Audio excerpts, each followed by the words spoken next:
RV owners, you ever had your RV fridge go out? Maybe your RV air conditioner's not cooling great enough. Maybe your slide room won't open. In other words, I'm asking, have you ever been at a campsite, something goes wrong, and you don't know what to do? Today, I'm going to tell you how to find a real tech. Now, what do I mean by a real tech? Well, unfortunately, like every other trade and industry out there, there's some not so great techs out there. Some of them are in the dealerships, some of them are out there doing mobile work like myself, and it's hard to tell who's who. There's no real good source, and I'll talk about that here. There's no real good source to find good techs. There's a lot of different websites. For instance, NRVTA or RVIA has a tech locator, but only for the techs that they've certified. And just because someone took a 5-week course does not mean they have any business being out on their own just yet. Again, that's my opinion. I've been very open about that for a while now. I'm not saying every tech that goes that route is a bad tech, but it's not a good way to gauge a good tech. You have some other websites that have tried to do these technician locators, and again, there's no real vetting process. Now, I won't mention the name because the product hasn't fully rolled out, but there is a company who is working to create a platform like that where not only do the technicians have to register, we would have to take prerequisite tests to actually certify through them, and they can vet these techs because I've said it before and I'll say it again, certifications do not matter. I've met master techs that unlicensed techs could run circles around, and I've met guys who don't even have any type of certification that can run circles around master techs. So you really, really, really have to, in a sense, not ignore certifications, but it's not always your one and done, yeah, this is the guy. There are some services out there that you have to watch out for as well because they play off that they're this big company when really they're just a call center calling people like me. I get calls from them all the time. Odds are, if you search for mobile tech and the first thing comes up, it says mobile techs near you, and it doesn't seem like a company, it seems like a 1-800 number. Be careful with those because all they're doing is looking for anybody, including carpenters and stuff like that in town, that can take on the job for pennies while they end up making the most. That's a pretty big problem in our industry, as well as many other trades, is these deceptive companies that, again, they're usually the first one on Google, and it will be like, we can find a tech near you, just enter your information. Be careful with those because, again, I get texts from them all the time. Most of those companies don't even ask for certification, insurance, nothing, and they're paying that guy less than half of what they're billing you. So be careful with those. So the real answer is, how do you find a good tech then? If all of these tech locators are wonky and they may not be the best source, how do you find a good tech? Look at reviews. So for instance, if you were to find out at a campground that I was your local service tech, look at my Google page, look at my reviews. Same with service centers, look at the reviews. But I'm going to teach you how to find the real reviews. And this is going to work across multiple things. When you're buying things on Amazon, when you're trying to hire a tech, stop looking at 5-star reviews and stop looking at 1-star reviews. 5-star reviews are often paid for. In my case, I can even admit a lot of my 5-star reviews are, one, yes, because I provide great service, but because they're fans of mine on my channel and things like that, and sometimes I do feel like it leaves a bias.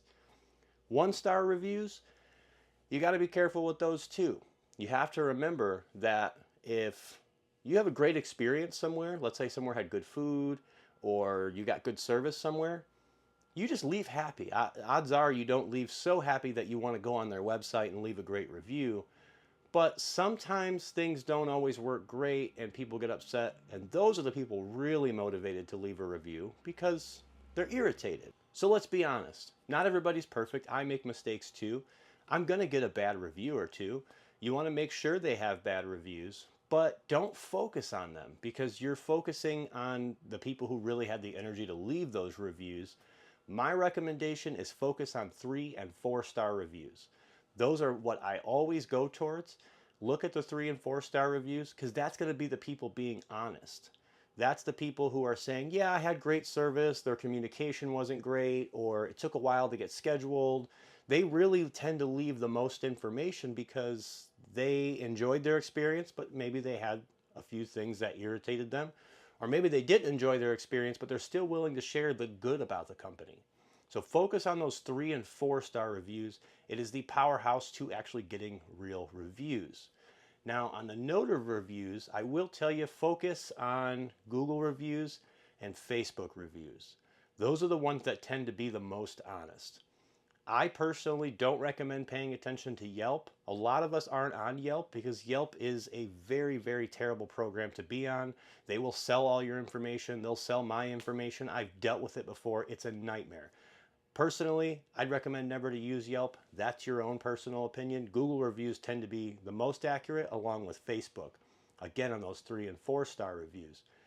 Now, as far as the Google reviews for mobile technicians, you might not always find us on Google. Now, personally, I found a loophole to get my business listing on Google, but because of Google's settings, or however you want to say it, when setting up a business page, we do not have an option for mobile service, mobile RV service.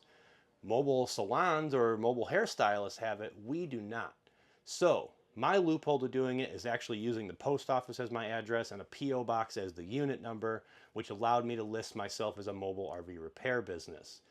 Otherwise, what Google wants from us is to register our home address as our business. Now, for some people, that might not be a huge deal. For me, being a content creator, I cannot do that. I'm not going to put my physical address online for privacy reasons. So there's kind of some issues there. Been through plenty of tech forums. I wasn't the only one that had that issue. So it might be hard to find us on Google. But on that note, make sure they have an online presence. Even if they can't get on Google, I want you to understand why your mobile tech might not be on Google. But make sure that they have an online presence, whether it be they have a TikTok and a YouTube channel like myself. Again, not all of us are going to have that. See if they have a website. See if they have a Facebook, like where people have interacted and that the company exists and people aren't bashing them online. Make sure you do your research. Again, there's a lot of fly-by-night guys out there doing really terrible work, taking people's checks. There's guys with no insurance, no kind of licensing, anything like that. Again, certifications. My personal preferences, don't even really pay attention to those because anybody can pass those tests. The real test is actually being out in the field and doing this work. Give them a call. Ask them a question. How long you been in business? How long you been working on RVs? Where did you get educated? The guys that actually have been through it and know what they're doing have no problem answering those questions. Now, if you come across one of those guys that has an attitude about asking those questions or anything like that, that's your red flag right there. Very, very, very low labor rates are also a huge red flag. If you call somebody and they tell you they're $65, $75 an hour and everybody else in town is $159 an hour, there's probably a reason for that. Running a mobile business, I'll tell you right now, $75 an hour, this business wouldn't even survive. So I don't know how those guys are doing it unless they're just flat out ripping people off. One of the best places you can get reviews about your local guy, whether he's online or not, is at the campground you're at. If you have a camp host, ask the camp host. They spend the most time there. Don't ask somebody who's also staying for a weekend because they're not going to have the best experience. Your campground host or the camp office will usually have somebody they recommend. So that's probably one of your better sources if you don't have good online reviews or you can't find somebody online. They might know a guy in town that they trust. And trust me, those campgrounds, most campgrounds, the ones I deal with anyway, they won't just recommend anybody. You have to come there and provide good service and get good reviews from the people in the park before they'll refer you to somebody. They don't just blindly refer people out. So that's one of the great places you can get that info besides Google or anywhere else. Again, just to recap here, you want to focus on Google reviews and Facebook reviews. Pay strong attention to the 3 and 4-star reviews because those are going to be the most honest. Focus less on certifications and more on qualification and insurance. Those are the two big things. I don't care what that piece of paper says that they took some test. Make sure they are qualified and have some kind of story to back that, whether it be customer reviews, testimonials, an online presence or anything like that. But very importantly, make sure that they have insurance. I can't tell you how important insurance is because things go wrong in RVs. things happen. You want to make sure that no matter who you hire, that they are covered in the case that something does happen. For instance, maybe they just don't put a plumbing fitting on correctly and overnight your unit floods. Well, if they don't have insurance, your unit's totaled and your insurance might not cover it because you hired an unlicensed contractor or an uninsured contractor. And one of the last ones I'll share with you, and it's kind of a tip and a red flag. If you call a mobile tech company and they tell you, well, I can come there right now, odds are they're not very busy. And if you're calling in the middle of spring, summer, end of summer into fall, in other words, from open season to end of season, and they have availability today, there's probably a reason they're not busy. But that's kind of a weird territory because I will reschedule things and do same-day service for emergencies. You know, for instance, if somebody's trying to leave the campground on a Sunday and they can't close a slide room, yeah, I will find a way to make it out there today. But if you're calling for routine maintenance and they just have immediate availability, there's probably a reason people aren't calling. But that comes as a double-edged sword because maybe they just started off. When I just started off, I had a lot of availability. It was a great tech. I left the dealer, so I already had my experience, but I was new out into the mobile business. Again, that's where it comes back to ask questions. Ask away. I am happy to answer any questions when my customers call. If the person you're calling isn't willing to at least answer a few questions to assure them that they're a good service, they're probably not worth the time if they're not willing to answer a couple questions. But on that note too, just like you guys want us to treat you great, we want to be treated with the same respect. Don't be one of those people that calls and blows somebody's phone up the first day. Don't start being demanding. Don't start doing any of that stuff that gets you away with stuff at corporate dealerships. At corporate dealerships, something I learned is the more of an ass you are, or the more you raise your voice, the more things get done. The faster your unit gets worked on. Those were considered red tickets, red hot. This customer is hot. They're calling every day, or they're threatening to call corporate, or they're threatening to leave a bad review. They're just being a bad customer, so they get prioritized to avoid the bad review. Now, myself and a lot of the other techs I know in my network, we're not playing that. You do well, I need you here tomorrow, I'll leave a bad review, any of that stuff, we will blacklist you in a heartbeat. Maybe not every mobile tech is like that, but majority of the ones that I know are like that. If you treat us like we're corporate America, talk to us like we're corporate America with that customer's always right attitude thing, or just flat out being a Karen. Easy as pie, I will block you. And again, I know a lot of techs who are like that. Be good to your techs. We will be good to you. All of my best customers have been great to me, and in turn, I've been great to them. And when people are not great to me or harassing me or anything like that, bam, block button. Keep that in mind. We are not corporate America, that we can and will do that.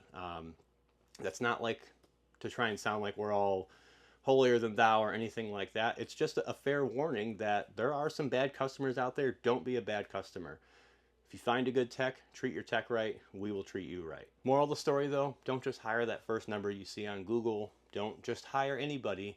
Do a little bit of research. This is your rig. For some of you, this is your home. Be careful about who you let in your home to fix your home, because it can be catastrophic if not done properly. It can be catastrophic if something goes wrong and they don't have insurance. And a few Google searches, maybe a phone call or a quick walk to the office or the camp post to ask questions, and you can find a real good tech. And again, I like to emphasize that there are very different types of techs out there. Just make sure you're hiring one of the good ones. And if you want to see more tech tips, tricks, and even some tours and RVs like this one, make sure you guys are pressing that subscribe button.